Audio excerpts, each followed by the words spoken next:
Welcome everyone to my review of IDW Sonic issue 61, the final part of Urban Warfare. Before we begin, if you're new to this channel, I do videos regarding Sonic, Megaman, and other video game related media. Usually covering stuff like comics, cartoons, which I need to get back to at some point, and even games. So if you're interested, please subscribe and hit that bell. Alright, time to recap what happened last time, and spoilers from this point forward. Tango managed to track down Sonic's group and told them about how shutting down the failsafes would destroy the city. The group then split up. Rouge, Blaze, and Silver headed off to rescue Omega and Shadow while dealing with the remaining Shadow androids. Sonic, Tails, Amy, and Tango went up to the tower to deal with the failsafes. Among the chaos involving Metal Sonic, portal traps, and Eggman's personal involvement, Tails deactivated the safeties. With the fake emeralds growing out of control, Eggman activated Plan B, transforming the central tower into a giant mech.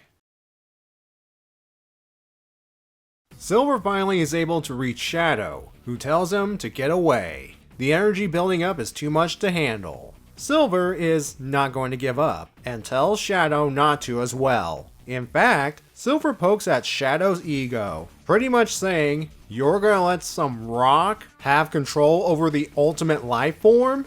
Needless to say, those words sprung Shadow into action, so good job, Silver. Back at the tower turned mech, which has 4 legs instead of the 3 like I originally thought, things get worse for our heroes on board. Hi there, future editor me here. As I was putting in the panels, I can confirm that the tower mech had 3 legs in issue 60 and 4 in this one. I'm afraid it's a consequence of having different artists work on a different issue in the same story arc. Things don't exactly line up, and it's not the only art inconsistency between these issues. I will point this out in the general thoughts section. However, I did find one panel in this issue that featured the tower mech having 3 legs, so it's possible it can also be a way of cutting corners, especially if the mech is in the background.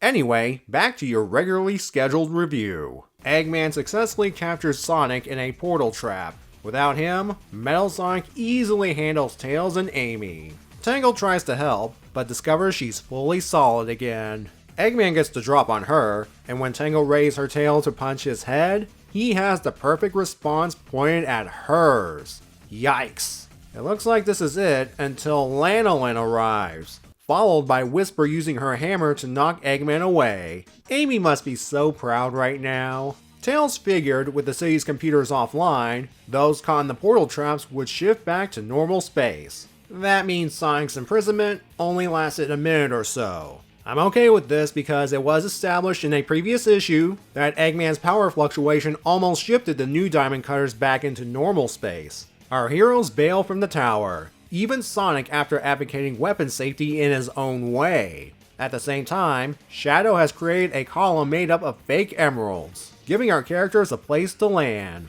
Eggman's not done with them yet, and neither is Metal Sonic. He hijacks a large turtleoid badnik to hunt the Hedgehog down. This doesn't last as Omega and Blaze back up Sonic in getting rid of Metal Sonic, that is until their next future confrontation, and Rouge saves our hero. Eggman begins firing at the Emerald Tower, and with the emeralds now under his control, Shadow uses them to trap the tower mech. Sonic then has his friends give him a high enough boost so he can destroy the city using the tower. Eggman warns that without the city, there would be nothing to stop the incalculable destructive power of the fake emeralds. Sonic doesn't buy it, and one super fast homing attack later, the tower and the city is wrecked. Unfortunately, Eggman wasn't lying this time. The emeralds are building up some massive energy and are on the verge of exploding. Shadow tells Silver to get everyone out, while he summons one final Chaos Control. The others witness the emeralds disappear. Shadow pops up nearby, and as to where the fake emeralds went, the explosions in the sky should answer that question.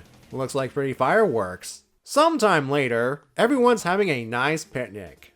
Almost everyone. Shadow and Omega aren't present, makes sense for them. Yet, Lanolin isn't there either. Surely if the head of the Restoration is present, wouldn't the founder of the new Diamond Cutters be there as well? Even Belle the Tinkerer is present, and she doesn't even eat. She's just there to tell Tails how she fixed Whisper's Wispin. It involved chaos drives, by the way. As Amy brings out a delicious cake, she notices something in Rouge's possession that she took from Eggman's trophy room. That something looks like an Echidna statue keystone. 2 stone statues. The door to the past. Amy offers to take it to Knuckles after Rouge flat out won't do it. Not even for another chance to splay all over the Master Emerald again?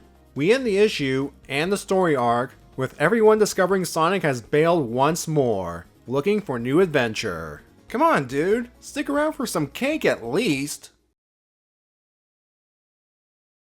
As far as finales go, this one was better than I thought. Whether big or small, everyone played some role in the climax. There were those that assisted the bigger characters like Tails, Amy, Omega, Blaze, and Rouge. There's Silver daring Shadow to prove that he's the ultimate life form. The new Diamond Cutters saving the Tower Group while announcing who they are to Eggman, as well as Lanolin revealing that her Wispin Bell has a wand configuration. Metal Sonic was so desperate to deal with his organic counterpart that he hijacks a Badnik. Eggman once more shows us how dangerous he can get. Again, yikes. And finally, there's the two that ended Eggperial City once and for all. Of course, Sonic would be the one to wreck the place by wrecking the giant mech, and it's all because of his friends giving him the height and momentum. Shadow has his moment when he took control of the fake emeralds and got rid of them when they were about to explode. Definitely the MVP of the arc. No, seriously, without Shadow's presence, things could have gone badly at different points, whether it be getting swarmed by Shadow androids, or the fake emeralds going boom on the surface of the planet. You could argue that Sonic could have used Chaos Control if he wanted to. He has done so in the games. But I believe Evan Stanley didn't want him to steal Shadow's thunder in this story. When it comes down to it, Urban Warfare goes out of the way to show that both Sonic and Lanolin were right. Sonic wanted to take care of Eggperial City ASAP, or else it would have sucked away all the nutrients from the planet until nothing but the city was left. And Lanolin's correct in that they needed more people working together to accomplish this. Even Sonic recognized this to himself as the arc went on. Eggperial City's demise. I have some mixed thoughts on this. On the one hand, I would have liked the place to stick around for a while, have Eggman hang out in a central location for a bit, and conduct some low-level schemes from there. Of course, this would bring up the SatAM/pre-reboot Archie comparison with Robotnik and Robotropolis. You can even argue that the beginning of this arc is a nod to that time, as it featured a team with Sonic infiltrating the main villain's city, led by a serious individual with a handheld computer.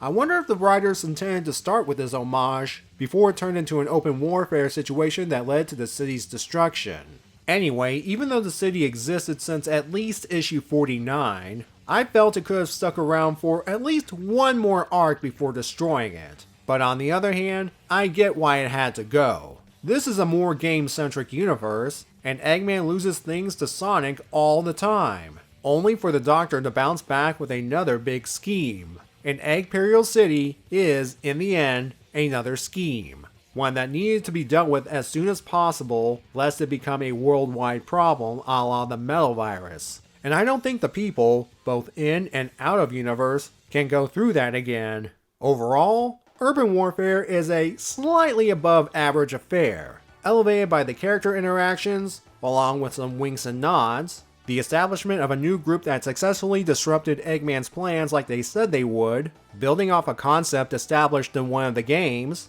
and Shadow's character seems to be healing somewhat. As always, I've enjoyed the art, though there is one thing I have to point out with regards to the coloring of the fake emeralds. I don't have a problem with them having multiple colors like the real emeralds. My issue is, the one holding Shadow at bay was yellow last time, and now green here. I then glanced at the colorist credits for both issues, and it suddenly made sense. I wonder if this will get addressed when the arc is printed in a trade down the line. With Eggman out of the way for the moment, it's time for our heroes to go out and have some smaller adventures. One of them is actually being set up at the end of this very issue, with Amy planning to give the keystone to Knuckles. Guess where she's going next issue? It'll also kick off the return of a minor villain who wants payback against a member of his former team.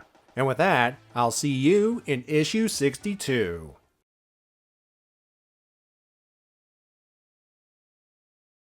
Seriously, Sonic, you could have at least taken a slice of cake with you as you ditch your friends once again.